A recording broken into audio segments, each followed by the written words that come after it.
Need a little bit of core and back strengthening action? Well, how about Locust Pose?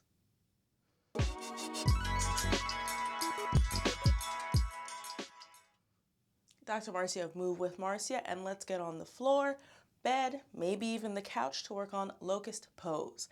This yoga movement is a back bend.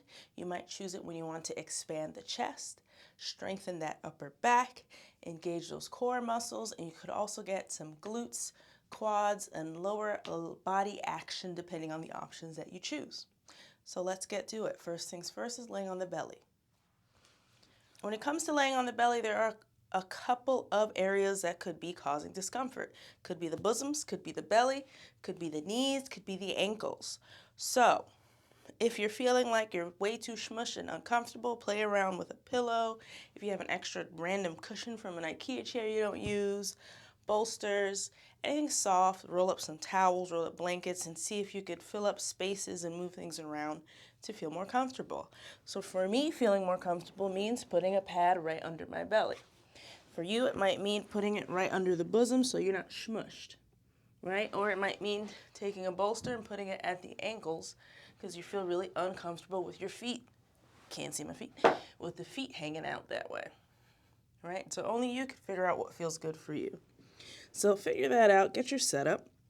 Now we can talk about what happens. So right now, if I just sink down, I'm on the floor.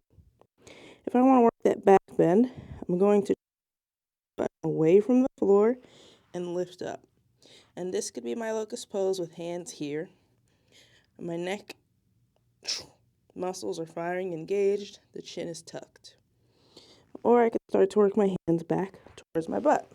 So I go here and lift up from here. So if you feel really pinchy in your back, make sure you understand how to do pelvic tilts, because if you're starting from an anterior pelvic tilt and you try to come up, that's a pinch. So make sure you know how to pull your belly button up and away from the floor and then try to come up. So the hands could be at the side, the hands could be on your thighs, maybe you bring it up a little more, maybe you hold wrist, maybe you interlace hands, maybe you squeeze and try to pull your elbows together. Now you have different options. For the hands, you can also add in feet with whatever variation of hands you're doing. You pull that belly button up, lift up. You can lift up one leg, then do the other, or you can lift up both legs. So you have options for hands, you have options for legs, you also have options for the rep ranges and the rep scheme that you choose. So maybe I want to go and lift up, and I want to lift up one leg for 3 seconds, then I put it down, I do the other for 3 seconds, and I put it down. Or maybe I want a faster movement and I breathe in and come up and go back down. And on my breath, I move up and down. Always up to you.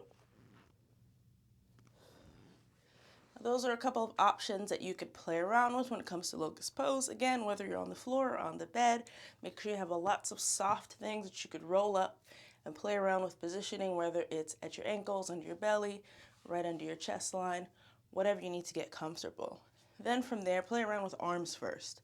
Do you want arms here, here? You want to start going behind? Do you want to squeeze? All up to you. Once you figure that part out, you know how to pelvic tilt the right way, then get into the legs and play around with hold times. Up and down, hold it for 5 seconds, whatever you want. I'm sure it's a great idea. If you have any comments, questions, concerns, comment down below and let's chat about it. Otherwise, hit that thumbs up before you go, and I'll see you on the next tutorial, follow along flow, and all that good stuff.